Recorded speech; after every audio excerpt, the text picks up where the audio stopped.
जय श्री कृष्ण। तनिक सा भी असत्य पुण्य को नष्ट कर देता है। महाभारत के युद्ध में द्रोणाचार्य पांडव सेना का संहार कर रहे थे। वे बार बार दिव्यास्त्रों का प्रयोग करते थे। जो भी पांडव पक्ष का वीर उनके सामने पड़ता था उसी को वे मार गिराते थे। संपूर्ण सेना विचलित हो रही थी। बड़े बड़े महारथी चिंतित हो रहे थे।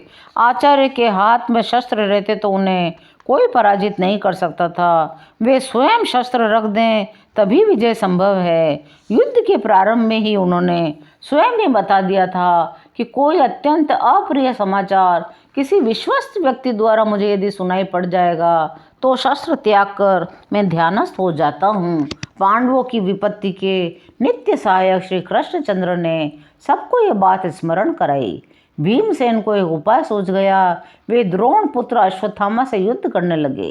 युद्ध करते समय भीम अपने रथ से उतर पड़े और अश्वत्थामा के रथ के नीचे गदा लगाकर रथ के साथ उसे युद्ध भूमि से बहुत दूर फेंक दिया। कौरव सेना में एक अश्वत्थामा नाम का हाथी भी था। भीम ने एक ही आघात से उसे भी मार दिया। तब द्रोणाचार्य के सम्मुख जाकर जोर जोर से पुकार पुकार कर कहने लगे, अश्वत्थामा मारा गया, अश्वत्थामा मारा गया। द्रोणाचार्य चौंके, किंतु भीमसेन की बात पर उन्हें विश्वास नहीं हुआ। वे युधिष्ठिर से सच्ची बात पूछने के लिए अपना रथ बढ़ाकर युधिष्ठिर के समीप आए। श्री कृष्ण ने युधिष्ठिर से कहा, महाराज, आपके पक्ष की विजय हो इसका अब दूसरा और कोई उपाय नहीं है। आचार्य ने पूछा, अश्वत्थामा मारा गया, यह बात यदि युधिष्ठिर के मुंह से हो जाए तो मैं उस बात को मान लूं।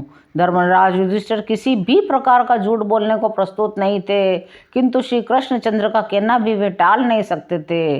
द्रोणाचार्य ने उनके पास आकर पूछा, क्या भीमसेन की बात सत्य है?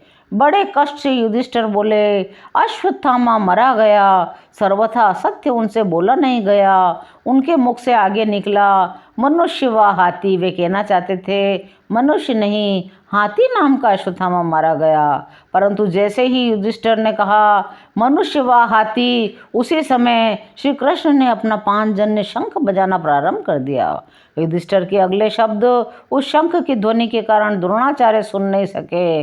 धर्मराज युधिष्ठिर का रथ उनके सत्य निष्ठा के प्रभाव से सदा पृथ्वी से 4 अंगुल ऊपर रहता था, किंतु इस छल के वाक्य के बोलते ही उनके रथ के पहिए भूमि पर लग गए। आगे से उनका रथ दूसरे रथों के समान भूमि पर ही चलने लगा। इस एक असत्य के पाप से सशरीर स्वर्ग जाने पर भी उन्हें बार बार नरक का दर्शन करना पड़ा। जय श्री कृष्ण।